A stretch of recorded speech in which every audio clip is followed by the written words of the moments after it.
my whole thing now is with chocolate business owners to make sure that they don't make the mistakes that I made back then.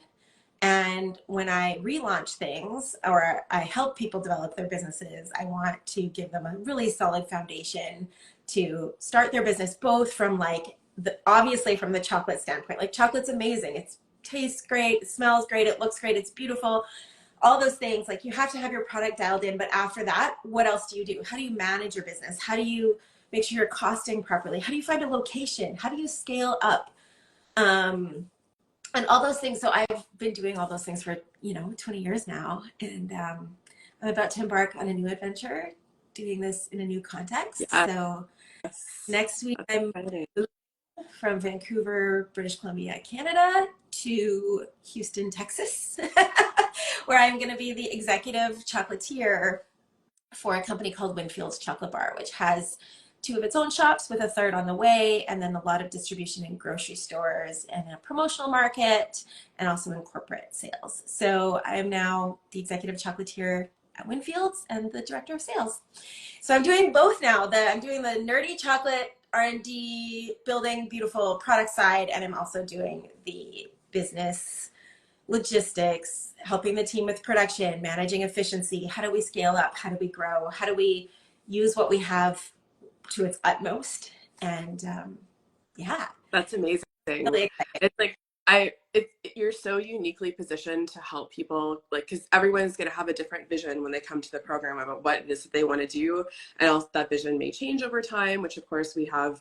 Like, we continue to be always connected to our graduates. We have an amazing graduate community, but people coming in with whatever vision they have, you are so uniquely positioned to really help them get that off the ground because you've seen it all pretty much. Totally. And T is the supporting instructor, the supporting tutor for the professional program, and T's an amazing instructor. Like, he has tons of experience. He doesn't just teach chocolate, he teaches circus arts, where if you teach wrong, people die. So you have to be a good teacher to teach someone how to hang from a trapeze from a ceiling, Right. like that does for the other part of his life. Yeah. And he's an incredible and gracious instructor, but I've also brought him along. I've started bringing him along on my consulting jobs so that also working in the business space, and he's working in how to grow a business, how to do things efficiently, how to look at your recipes and make sure they're prime for your market, and all those kinds of really important things. And so, we're growing that depth of knowledge together, which is super fun. It's very cool. Yeah, so you talked a lot about kind of the science aspect of it, which I think is really important to touch on in terms of how our programs teach that foundation and why that's really important. Yeah. So I find, there's a lot of availability now on the internet for recipes, for, you can buy recipes from people, no problem. You can learn free things on Facebook or YouTube, wherever. Yeah. And that's all fine and good.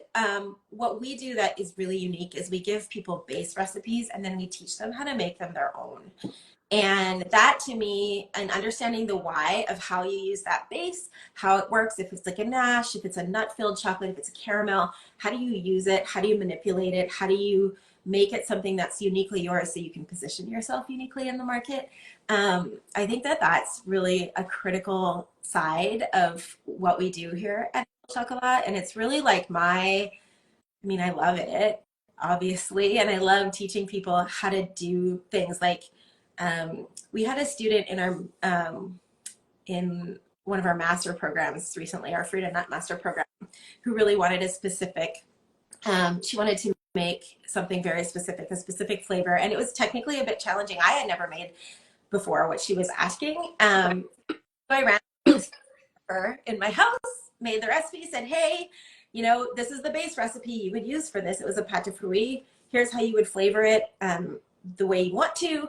And I helped her figure it out and work through it. And I think that our depth of resources here is also so interesting. Like, we had a student who had a question about a recipe just this last week, and it was from a book that she had, and we didn't know the answer.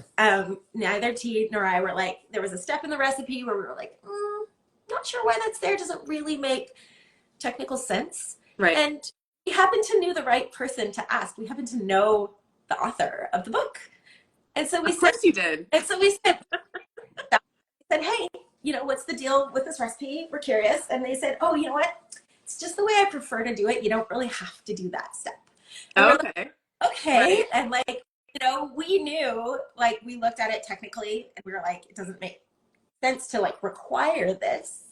And so, but we have those kinds of connections, 20 years meeting chocolatiers all over the world and growing our community with all of our former students. And Right. yeah. So, That's amazing. yeah. That's amazing. And I mean, I know one of the things I think we see too is there are a lot of people who like to learn in person, and that's fantastic. I mean, I think supplementing with in person is always probably going to be a helpful thing, but I think sometimes for people starting out, when they've learned in person in this very like controlled environment with very specific ingredients, then they get out of that environment and they don't know what to do. They don't know why it's not working anymore, right? And so it's that understanding of that science that we give you where it's like, oh, okay, that's why this is behaving this way, right? Yeah. And that's a huge challenge for people. I think like learning is Yeah. lifelong, and Yeah. chocolate, I've been doing this for 20 years. I understand it from a really technical level, but I'm learning new things about chocolate all the time. Yeah. And I love that about it. Um, but also, I just think that it's a way, like being involved with chocolate and learning about it.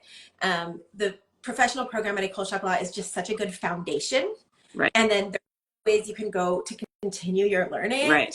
after the program. And so I think what I love about it is there's some, hands-on programs that people do, including ours. We have a bunch. Yeah, And absolutely. I think that if you have this as a foundation, you go in with knowledge to get more out of any in-person training that you do, because you'll be able to understand the concepts. You'll be able to understand like what's the difference between a ganache and a caramel and a gianduja, and Right. what, how do all those things work and